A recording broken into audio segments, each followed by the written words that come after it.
लेकिन कुछ ना कुछ तो प्रताप में बात रही होगी जो वो हर जनमानस का लोकप्रिय नेता बन गए। यहाँ तक इतने लोकप्रिय थे कि जनता ने ही लोकतंत्र के मतलब उस राजतंत्र में भी लोकतंत्र ला दिया था। प्रताप को चुना उन्होंने। तो उस हल्दी घाटी युद्ध के बाद महाराणा प्रताप अपनी सेना को इकट्ठा करने लग गए वापस। तो वो पहाड़ियों में थे उस वक्त, अपनी सेना धन इकट्ठा करने लगे। उधर अकबर ने पहले सेनापति भेजा था, आसफ खां मान सिंह को भी भेजा था, उसके साथ में शाहबाज खां को भी भेजा था। इनकी पार नहीं पड़ी, खुद भी गया, उसकी खुद की भी पार नहीं पड़ी।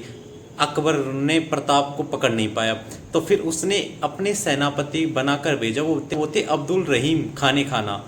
आपने सुना ही होगा, रहीमन धागा प्रेम का मत तोड़ो छिटकाए, टूटन से भी ना जुड़े जुड़े गांठ पड़ी जाए। तो ये वही रहीम जी हैं जो एक महान सेनापति, एक महान योद्धा भी थे।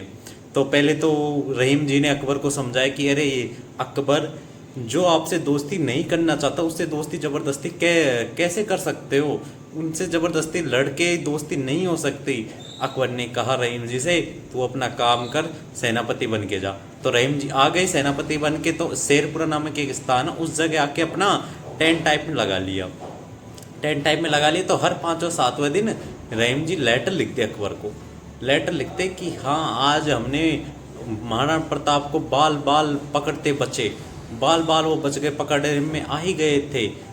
तो अकबर भी क्या लिखता, अकबर वेल वेल प्लेड ऐसे लिखता कि कुछ कह भी नहीं सकता था कि खुद भी नाकाम हो गया, मान सिंह नाकाम हो गया, आसफ खां नाकाम हो गए, ये सब नाकाम हो गए।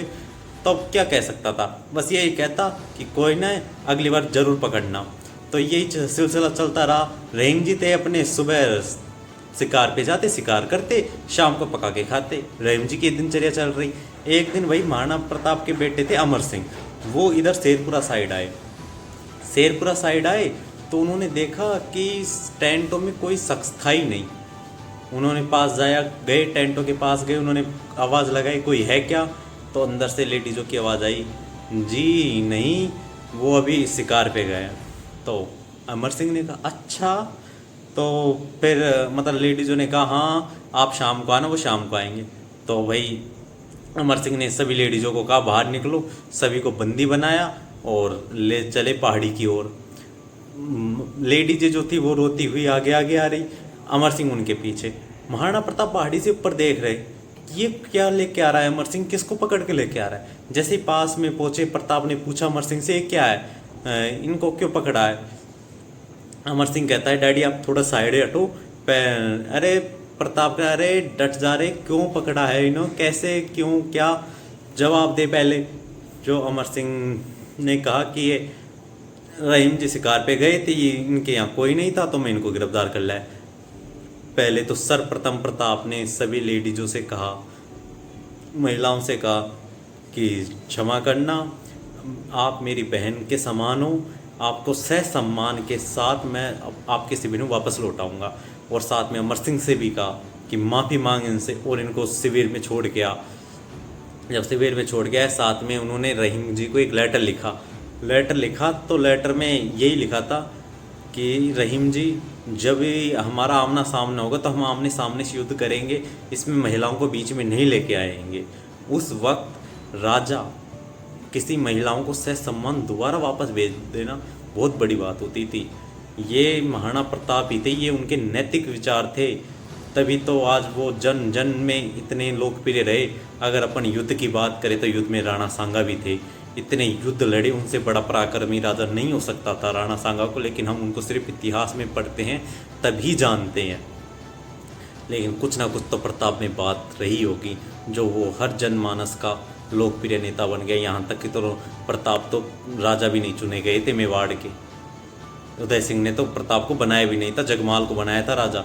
लेकिन वहाँ की जनता में इतने लोकप्रिय थे कि जनता ने ही लोकतंत्र के उस राजतंत्र में भी लोकतंत्र ला दिया था। प्रताप को चुना उन्होंने, तो कुछ तो रहा होगा। तो रहीम जी को पत्र लिखा, उन्हें महिलाओं को ससम्मान के वापस ससम्मान सहित लौटाया शिविरों में।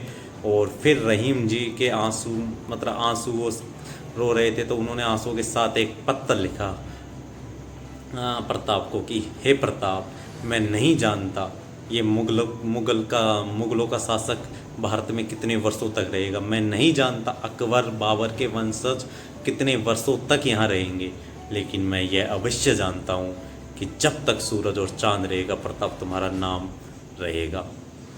कि जब आपका दुश्मन आपकी इतनी तारीफ़ें कर रहा है तो कुछ ना कुछ तो बात रही होगी उस शख्स में। इसलिए महाराणा प्रताप इतने महान शासक थे। और मुझे बहुत ही दुख होता है कि जब महाराणा प्रताप की डीपी लगाकर कोई अपनी माँ बहनों महिलाओं की ऐसे ही गालियाँ देता है। कम से कम यार आप अपनी डीपी तो उठाओ यार, प्लीज़ डीपी तो रिमूव करो, क्योंकि वो महिलाओं का इतना सम्मान करता था वो शख्स, और आप उसकी नैतिक विचारों पे बिल्कुल खरे नहीं उतरते तो उसकी डीपी तो उठा दो कम से कम। इसलिए